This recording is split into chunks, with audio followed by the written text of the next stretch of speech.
है guys what's up. I hope कि आप सब अच्छे होंगे क्योंकि आप एग्ज़ाम देकर आ गए और आप एग्ज़ाम में अच्छे किए होंगे। सेकंड सीटिंग का एक खासियत देखते हैं। हम सेकंड सीटिंग का आंसर करवाने वाले हैं आपको, लेकिन हम बताने वाले हैं कि सेकंड सीटिंग में जिन लोगों का एग्ज़ाम पढ़ रहा है वो लोग बहुत ही अच्छे स्टूडेंट हैं। अपने आप को अच्छा माने, क्योंकि क्वेश्चन का ईजीएस्ट पन पूछा नहीं जा सकता है, कहा नहीं जा सकता है कितना ईजी क्वेश्चन आ रहा है, कितना आसान आ रहा है। तो आज आपको प्रारॉक्स एकेडमी पे स्वागत है। फिर से कहिएगा एकेडमी क्यों, तो प्रारॉक्स बीएसबी पहले था। प्रारॉक्स हमारा ये है प्लेटफॉर्म है, उस पर बीएसबी की जगह एकेडमी कर दिया गया, क्योंकि एकेडमी पे हम हिंदी मीडियम इंग्लिश मीडियम सारे स्टूडेंट को पढ़ा सकते हैं, किसी भी बोर्ड का, इंडिया के अंदर में जो भी बोर्ड आते हैं सबका। बट बीएसबी नाम लिखने से बिहार बोर्ड के लिए ही होता था, इसलिए अब बिहार बोर्ड वाले तो पढ़ेंगे ही पढ़ेंगे, वो तो मेरे हैं ही अपने जो पढ़ते ही आ रहे हैं अभी तक, और साथ साथ सभी बोर्ड के लिए। इसलिए प्रारॉक्स एकेडमी है। जो लोगों ने लाइक सब्सक्राइब ऑलरेडी कर दिया है वो लोग तो सही है, जो नए हैं वो प्रारॉक्स एकेडमी को लाइक और सब्सक्राइब कीजिए। आगे देखिए क्वेश्चन को फटाफट। जर्मनी के एकीकरण में कौन उत्तरदायी था? तो रक्त और लौह का नीति बिस्मार्क ने अपनाया था जर्मनी के एकीकरण करने के लिए। तो कौन सा हो जाएगा? बी। अब ज्यादा टाइम नहीं लेंगे, फटाफट हम बताते चले जाएंगे। चलिए आपका आंसर मिलाते चले जाइए। दूसरा, फ्रैंकफर्ट की संधि किस वर्ष हुई थी? तो फ्रैंकफर्ट की संधि 1871 ईस्वी में हुआ था, याद रखिएगा। हम बोलेंगे नहीं कि मेरा क्वेश्चन लड़ा है या नहीं, आप खुद देख लीजिएगा। जो बच्चे हमारे लाइव देखे होंगे वो खुद देख लेंगे कि हमारा क्वेश्चन लड़ा है या नहीं। आगे बढ़ते हैं। सेफ्टी लैंप का आविष्कार किसने किया? ये तो बार बार आप जीके में ऐसे ही नॉर्मली पढ़ते होंगे, हम्फ्री डेवी। कौन? हम्फ्री डेवी, यानी ए ऑप्शन। ये बच्चा जो भी मारा है बिल्कुल सही मारा है। आगे बढ़िए। भारत छोड़ो आंदोलन का प्रसिद्ध नारा क्या था? तो भारत छोड़ो आंदोलन का प्रसिद्ध नारा था करो या मरो, याद रखिएगा, करो या मरो, याद रखिएगा। चलिए आगे बढ़िए। समाजवादियों की बाइबिल किसे कहा जाता है? तो समाजवादियों का बाइबिल इसमें से कोई नहीं होगा, इनमें से कोई नहीं, याद रखिएगा। किसे? इनमें से कोई नहीं। आगे बढ़िए। भारतीय राष्ट्रीय कांग्रेस की स्थापना कब हुई? तो भारतीय राष्ट्रीय कांग्रेस की स्थापना 1885 में हुआ था। कब? 1885 में, याद रखिएगा। चलिए आगे बढ़ते हैं। गांधी जी ने भारत में सत्याग्रह का पहला प्रयोग कहाँ किया था? तो चंपारण सत्याग्रह, याद ही है, तो चंपारण में। कहाँ पे? चंपारण में, इसलिए नाम चंपारण। मुद्रण का आविष्कार कहाँ हुआ था? तो मुद्रण का आविष्कार सर्वप्रथम चीन में हुआ था, याद रखिएगा। चलिए, एशिया और यूरोप के बीच कौन प्राचीन स्थल व्यापारिक मार्ग था? तो प्राचीन स्थल व्यापारिक मार्ग सूती मार्ग था। कौन सा? सूती मार्ग, याद रखिएगा। चलिए आगे बढ़ते हैं। चौरी चौरा कांड के बाद गांधी जी ने निम्नलिखित में से किस आंदोलन को बंद कर दिया? तो असहयोग आंदोलन को बंद कर दिया। चलिए, अंतर्राष्ट्रीय मजदूर दिवस कब मनाया जाता है? 1 मई, याद नहीं होगा।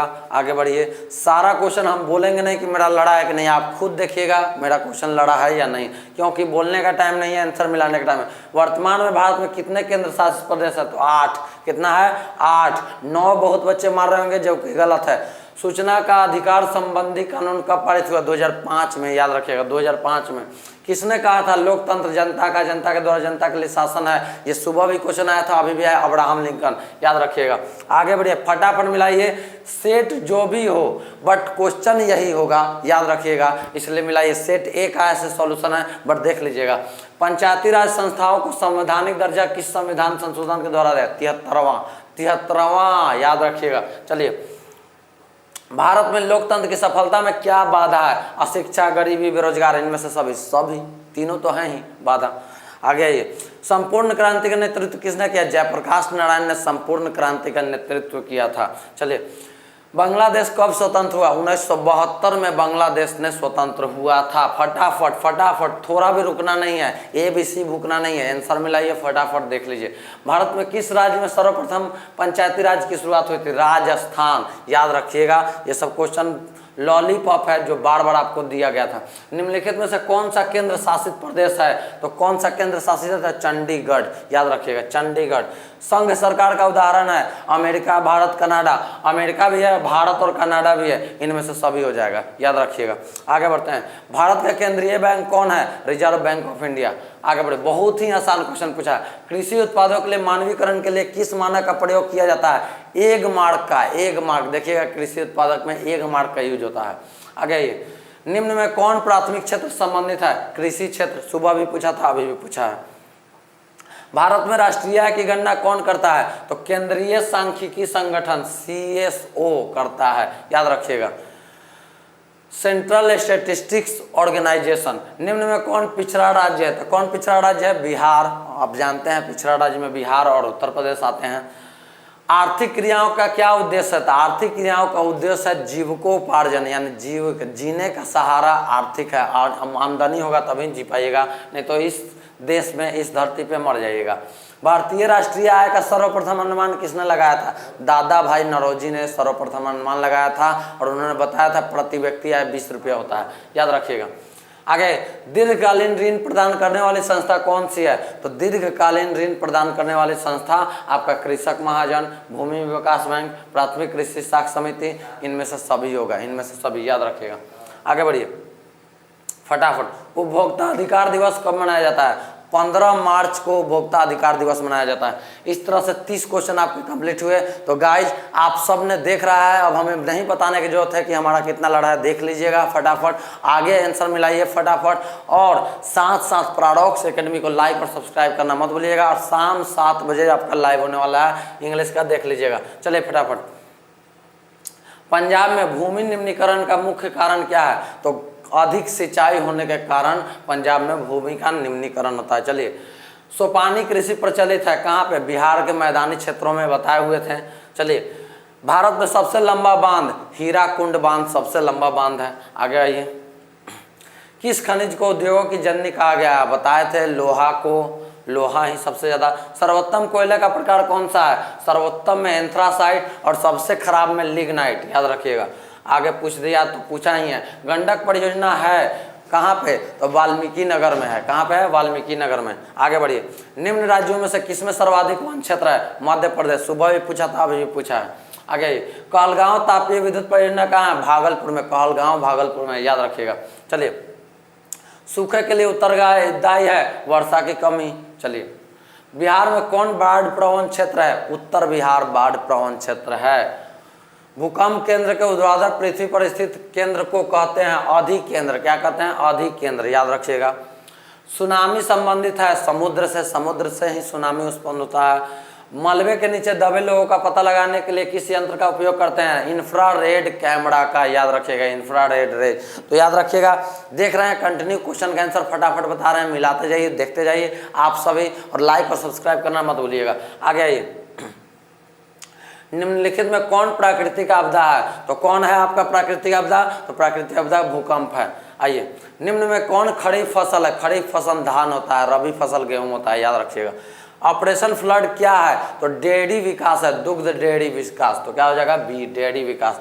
आइए, रिजर्व बैंक ऑफ इंडिया की स्थापना कब हुई थी? 1935 में। कब हुआ था? 1935 में, याद रखें। भारत में पहली सूती मिल कहाँ स्थापित की गई थी? तो प्रथम सूती मिल कोलकाता में स्थापित हुआ था, याद रखिएगा।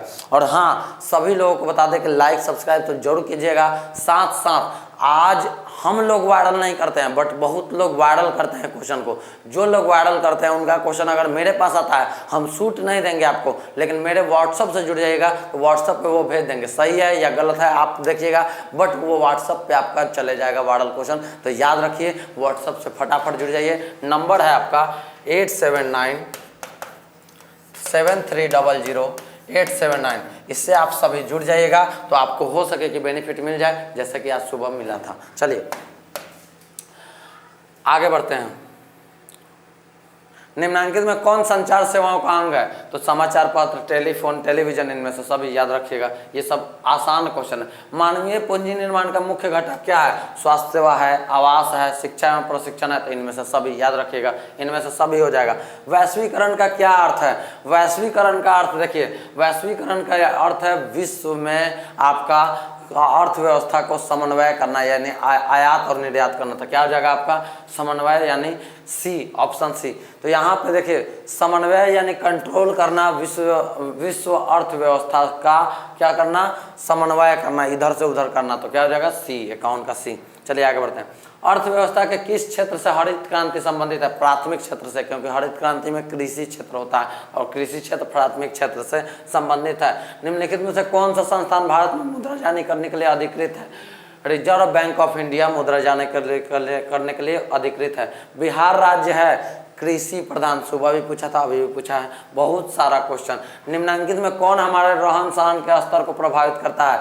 अगर सुबह हमारे जो वीडियो देखे होंगे जिसका सॉल्यूशन हमने दिया था, वो लोग शाम वाले में लगभग 10 से 10 क्वेश्चन आंसर मारे होंगे, क्योंकि 10 क्वेश्चन हूबहू टकराया है, बाद बाकी देख लीजिएगा।